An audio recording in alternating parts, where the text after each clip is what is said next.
नमस्कार साथियों, स्वागत है आप सभी का आकाश सर स्टडी पॉइंट पर। तो आज हम ऐसे विषय की चर्चा करने वाले हैं जिससे कि मैं, आप और पेड़ पौधे यानी कि जो भी लिविंग बीइंग्स हैं वो बने हुए हैं। तो चलिए आज मैं आपके सामने हाजिर हूँ क्लास 9th की साइंस का chapter first, the fundamental unit of life. आज हम पढ़ने वाले हैं सेल के बारे में। तो आज हम ये बताएंगे आपको कि इस सेल की डिस्कवरी किसने की और कैसे हुई। तो सबसे पहले जो सेल की डिस्कवरी हुई थी वो रॉबर्ट हुक ने की थी और 1665 में की थी।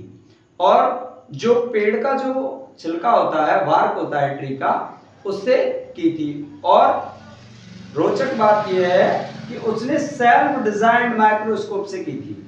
अब जो सेल्फ डिजाइन माइक्रोस्कोप है उसके जरिए रॉबर्ट हुक ने जब उस बार्क को देखा तो उसमें क्या पाया कि जो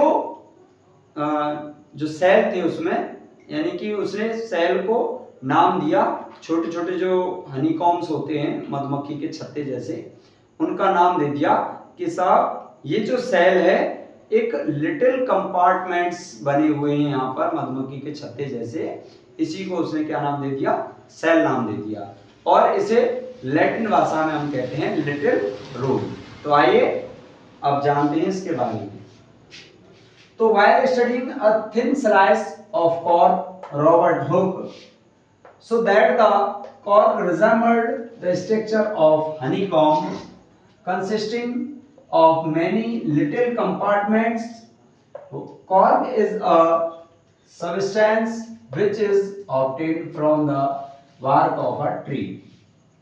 This was in the year 1665 when Hooke made this chance discovery through a self-designed microscope. Robert Hooke called these boxes cell. Cell in Latin means little room, यानी कि रॉबर्ट हुक ने और स्लाइस ऑफ कॉर्क की एक छोटे टुकड़े की, पेड़ के एक छोटे बार्क के टुकड़े की उसने रॉबर्ट हुक ने स्टडी की और उसने क्या पाया? So that the cork resembled the structure of honeycomb, यानी कि एक मधुमक्खी के छत्ते जैसे उसने स्ट्रक्चर उसमें देखे। और consist of many little compartments, जिसमें के छोटे छोटे कंपार्टमेंट्स बने हुए थे। तो cork is a substance which is obtained from the bark of a tree. जो कॉर्क लिया गया था वो एक ट्री से लिया गया था, ठीक है। This was in the year of 1665। तो ये घटना कब हुई? तो 1665 में हुई थी। अब when Hooke made this chance discovery through a self-designed microscope, यानी कि रॉबर्ट हुक ने खुद से एक माइक्रोस्कोप तैयार किया था और उसी से उसने सेल की खोज की। तो Robert Hooke called these boxes cell। तो रॉबर्ट हुक ने इन बॉक्सेस को क्या कहा? सेल कह दिया, सेल का नाम दे दिया। तो cell in Latin means little room, यानी कि जो सेल का लैटिन मींस है, लैटिन भाषा में सेल मींस होता है लिटिल रूम या छोटे कमरे। वो बात अलग है कि रॉबर्ट हुक ने डेड सेल की खोज की थी या डिस्कवरी की थी।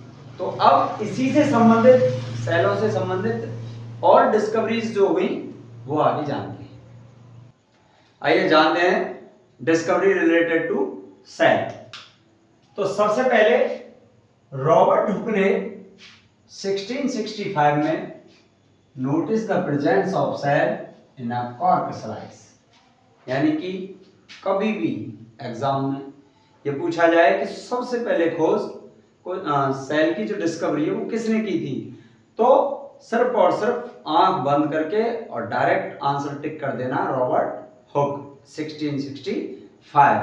अगर कोई ये पूछ ले कि जो लिविंग सेल्स है उसकी खोज किसने की थी, तो चलिए जानते हैं।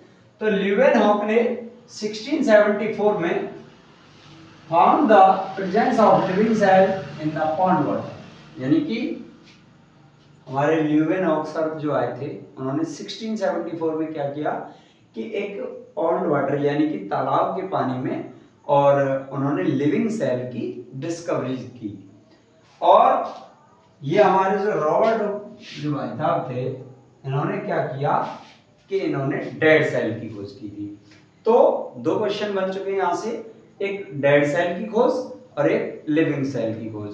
डेड सेल की खोज रॉबर्ट हुक ने 1665 में की थी और लिविंग सेल की खोज ल्यूवेन हुक ने 1674 में और पॉन्ड वाटर में की थी।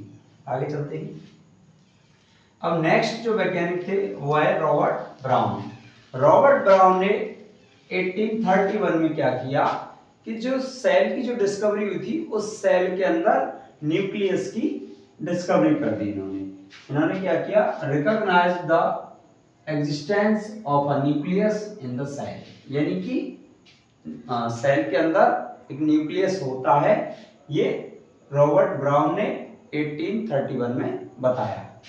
अब नेक्स्ट जो वैज्ञानिक थे स्लेडन एंड स्वान ने 1838 से 1839 के बीच रहे इनका कार्यकाल, और इन्होंने क्या क्या कहा, तो he told about the cell theory. According to this theory all plants and animals are made up of a cell the cell is the basic unit of life. Schleiden and Schwann इन दोनों ने मिलकर क्या खिचड़ी पकाई, चलते।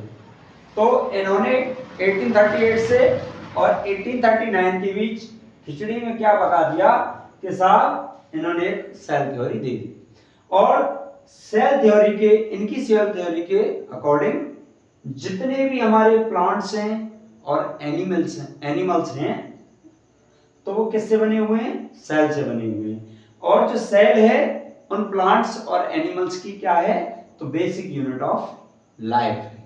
अब चलिए next वैज्ञानिकों के बारे में पढ़ते हैं। तो नेक्स्ट वैज्ञानिक थे हमारे पुरकिंजे साहब। अब इन्होंने 1839 में क्या किया, एक वर्ड दे दिया प्रोटोप्लाज्म। अब प्रोटोप्लाज्म किसको नाम दिया, the liquid elements of the cell, यानी जो सेल के अंदर लिक्विड्स भरा हुआ होता है उसको नाम प्रोटोप्लाज्म दे दिया पुरकिंजे ने सन 1839 में। तो नेक्स्ट आए थे हमारे आर विर्चोव। अब आर विर्चोव ने क्या किया, तो ये 1855 में इन्होंने किया था, तो carried forward the cell theory. जो cell theory Schleiden and Schwann ने दी थी उसी सेल थ्योरी को आर विर्चोव ने 1855 में क्या कर दिया, फॉरवर्ड कर दिया, और आगे क्या किया कि जो स्टेटेड और cells are formed from pre existing cell, यानी कि स्लेटन एंड स्वान ने जो थ्योरी दी थी सेल की, और उसी थ्योरी को आर विर्चोव ने 1855 में कैरिड फॉरवर्ड किया, और उसमें सेल थ्योरी में आगे क्या बताया कि जो हमारी जो न्यू सेल्स हैं, जो न्यू सेल्स बनती हैं या जन्म लेती हैं, तो वो किससे लेती हैं, प्री एग्जिस्टिंग सेल से, यानी कि पुरानी सेलों से ही नई सेल बनती हैं। आगे हमारे वैज्ञानिक आए नाल एंड रुस्का।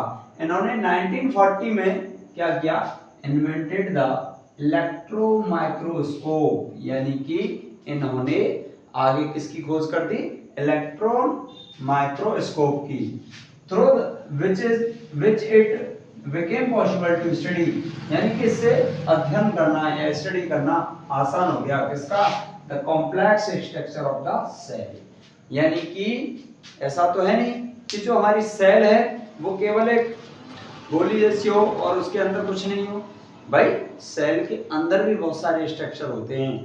तो हमको कैसे पता चला कि सेल के अंदर बहुत सारे स्ट्रक्चर हैं, और उसको जानने के लिए नाल एंड रुस्का ने 1940 में इलेक्ट्रॉन माइक्रोस्कोप बना दिया, जिससे कि जो सेल का कॉम्प्लेक्स स्ट्रक्चर है उसकी स्टडी हो सकी। तो अब हम इसके सेल के टाइप के बारे में जानते हैं। तो आइए अब हम टाइप्स ऑफ सेल पढ़ते हैं, यानी कि सेल्स के कितने प्रकार होते हैं, कोशिकाएं कितने प्रकार की होती हैं। तो cells are of two types, यानी कि जो सेल्स होती हैं, जितनी भी सेल्स हैं वो सब मिला के दो प्रकार की होती है। कौन कौन सी? एक तो होती है प्रोकैरियोटिक सेल्स, दूसरी होती है यूकैरियोटिक सेल्स।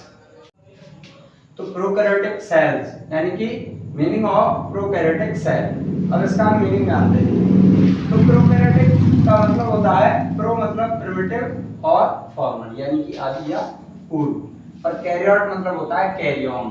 कैरी ऑन यानी कि न्यूक्लियस। तो न्यूक्लियस क्या होता है? तो जैसे ये सेल है, इसके अंदर जो डार्क कलर का जो होता है उसे हम बोलते हैं न्यूक्लियस। तो bacteria and blue green algae are examples of prokaryotic cells, यानी कि बैक्टीरिया और ब्लू ग्रीन एल्गी को हम इसका एग्जांपल मानते हैं। किसका? प्रोकैरियोटिक सेल्स का। तो एक बार रिवाइज करते हैं।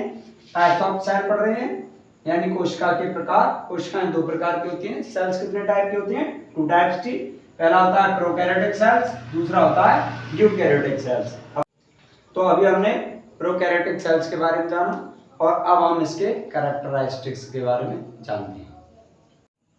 तो कैरेक्टरिस्टिक्स ऑफ प्रोकैरियोटिक सेल्स, यानी कि प्रोकैरियोटिक सेल्स के कैरेक्टरिस्टिक्स क्या क्या है, कैरेक्टर क्या क्या है, देखिए। तो पहला है there is no nuclear membrane around the nuclear substance, यानी इनमें न्यूक्लियर सब्सटेंस के चारों तरफ न्यूक्लियर मेम्ब्रेन नहीं होती है। और नंबर 2 है the nuclear material is made of deoxyribonucleic acid, यानी कि डीएनए, यानी इसका जो न्यूक्लियर मटेरियल जो होता है, न्यूक्लियर मटेरियल वो किससे बना हुआ होता है? तो डीएनए का बना होता है। To which proteins are not attached nor is there a nuclear membrane around it, यानी कि इससे न तो प्रोटीन्स जुड़े हुए होते हैं और ना ही इसके चारों तरफ न्यूक्लियर मेम्ब्रेन होती है। तो this types of structure is called nucleoid, और इस प्रकार के स्ट्रक्चर को न्यूक्लियोइड कहते हैं। DNA molecules like freely in the cytoplasm, और साइटोप्लाज्म के अंदर जो डीएनए के जो मॉलिक्यूल्स हैं वो एकदम फ्रीली पड़े रहते हैं। RNA molecules are also found in the cytoplasm, और आरएनए के मॉलिक्यूल्स भी साइटोप्लाज्म में पाए जाते हैं। यानी दूसरा पॉइंट एक बार और देखते हैं। तो the nuclear material is made of deoxyribonucleic acid, यानी कि जो न्यूक्लियर मटेरियल होता है वो डीएनए का बना होता है, और उससे न तो प्रोटीन कनेक्ट होते हैं और ना ही उसके चारों ओर न्यूक्लियर मेम्ब्रेन होती है। तो इस प्रकार के दिस टाइप्स ऑफ स्ट्रक्चर, इस प्रकार की संरचना को या इस प्रकार के स्ट्रक्चर को हम न्यूक्लियोइड कहते हैं। ठीक है। तो DNA molecules like freely in the cytoplasm, और साइटोप्लाज्म के अंदर जो डीएनए मॉलिक्यूल्स हैं वो फ्रीली पड़े रहते हैं, और जो आरएनए मॉलिक्यूल्स हैं वो भी साइटोप्लाज्म में पाए जाते हैं। तो नंबर 3 देखते हैं। There are no mitochondria, chloroplast, Golgi bodies, यानी इनके अंदर ना तो माइटोकॉन्ड्रिया होता है, ना क्लोरोप्लास्ट होता है, ना ही गोल्जी बॉडी, और ना ही इसके अंदर लाइसोसोम्स होते हैं। नंबर 4 है इन photosynthetic bacteria chlorophyll is present in membrane vesicles, यानी कि जो फोटोसिंथेटिक जो बैक्टीरिया होते हैं उनके अंदर न तो उनके अंदर जो फोटोसिंथेटिक बैक्टीरिया होते हैं उनके अंदर जो क्लोरोफिल है वो मेम्ब्रेन वेसिकल्स के रूप में पाया जाता है। चलिए अब यूकैरियोटिक सेल्स पढ़ते हैं। तो अब पढ़ते हैं यूकैरियोटिक सेल्स। अब यूकैरियोटिक सेल्स क्या होती हैं? तो these are cells with complex structure, यानी कि ये इनका जो स्ट्रक्चर होता है वो कॉम्प्लेक्स स्ट्रक्चर होता है। इन विच द न्यूक्लियर मटेरियल, और इनके अंदर जो न्यूक्लियर मटेरियल होता है वो किस किस का बना होता है? तो is made up of DNA and alkaline, यानी कि डीएनए एंड एल्कलाइन प्रोटीन्स का बना हुआ होता है। तो these nucleoproteins from a network of fibers there is a definite nuclear membrane around it, यानी कि जो न्यूक्लियर प्रोटीन्स होती हैं वो फाइबर प्रोटीन्स का नेटवर्क बनाती हैं और इसके अंदर जो न्यूक्लियर मेम्ब्रेन होती है वो डेफिनेट होती है, मतलब जो नेटवर्क बनाती है प्रोटीन फाइबर्स का, उसके चारों ओर जो न्यूक्लियर मेम्ब्रेन होती है वो एकदम डेफिनेट होती है। साइटोप्लाज्म कंटेन्स सेल, यानी कि सेल ऑर्गेनल्स। जो साइटोप्लाज्म होता है उसके अंदर जो कोशिका के जो सेल के जो ऑर्गेनल्स होते हैं कौन कौन से होते हैं, लाइक माइटोकॉन्ड्रिया है, क्लोरोप्लास्ट है, गोल्जी बॉडीज है एंड लाइसोसोम ईटीसी। तो हम एक बार इसे फिर से समझते हैं, यानी कि जो यूकैरियोटिक सेल्स होती हैं वो कॉम्प्लेक्स स्ट्रक्चर उनका होता है और उनमें जो न्यूक्लियर मटेरियल होता है वो डीएनए और एल्कलाइन प्रोटीन का बना होता है।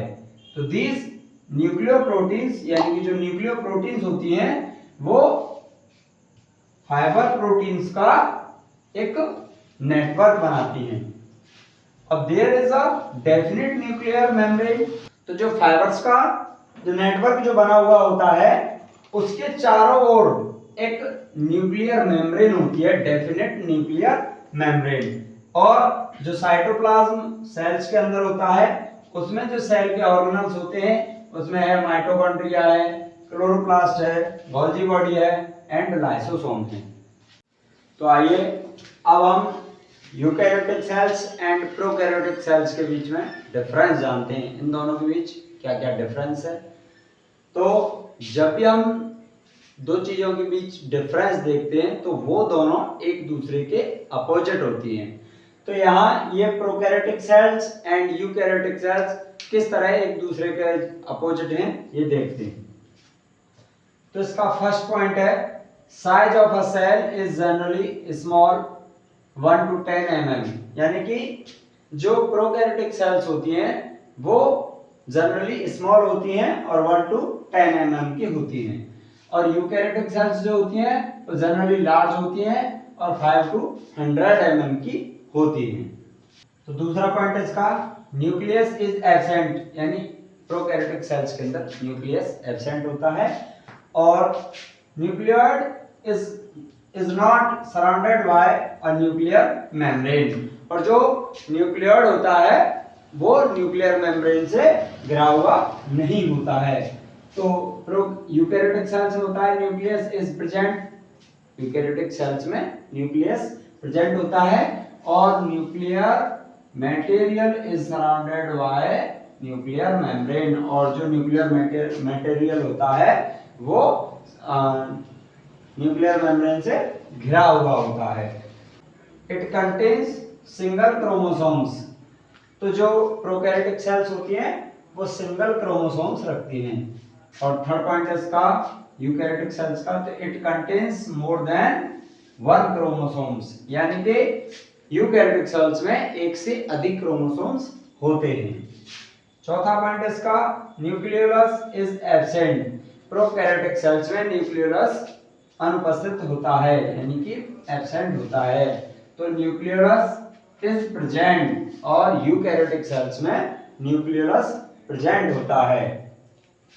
पांचवा पॉइंट इसका, तो membrane bound cell organelles are absent, जो मेम्ब्रेन से घिरे हुए ऑर्गेनल्स होते हैं वो एब्सेंट होते हैं प्रोकैरियोटिक सेल्स में, और यूकैरियोटिक सेल्स में membrane bound cell organelles such as, यानी कि जो मेम्ब्रेन से घिरे हुए जो ऑर्गेनल्स होते हैं वो कौन कौन से होते हैं, एक तो माइटोकॉन्ड्रिया है, प्लास्टिड्स है, ईआर यानी कि एंडोप्लाज्मिक रेटिकुलम, और जीबी मतलब Golgi body, lysosomes, ETC are present, यानी कि जो सेल ऑर्गेनल्स होते हैं जो मेम्ब्रेन से घिरे हुए होते हैं वो उसमें होते हैं mitochondria, endoplasmic reticulum, Golgi body, lysosome are present, ये सब उसमें प्रेजेंट होते हैं। और छठवां पॉइंट है प्रोकैरियोटिक सेल्स का, तो cells division takes place by fission and budding, यानी कि जो प्रोकैरियोटिक सेल्स होती हैं वो फिजन के एंड बडिंग के थ्रू अपना सेल डिवीजन करती हैं। यूकैरियोटिक सेल्स में सेल डिवीजन म्यूटेट और मियोटिक सेल डिवीजन होता है। तो वीडियो अच्छा लगा हो तो लाइक करें, मिलते हैं नेक्स्ट वीडियो में, तब तक के लिए जय हिंद।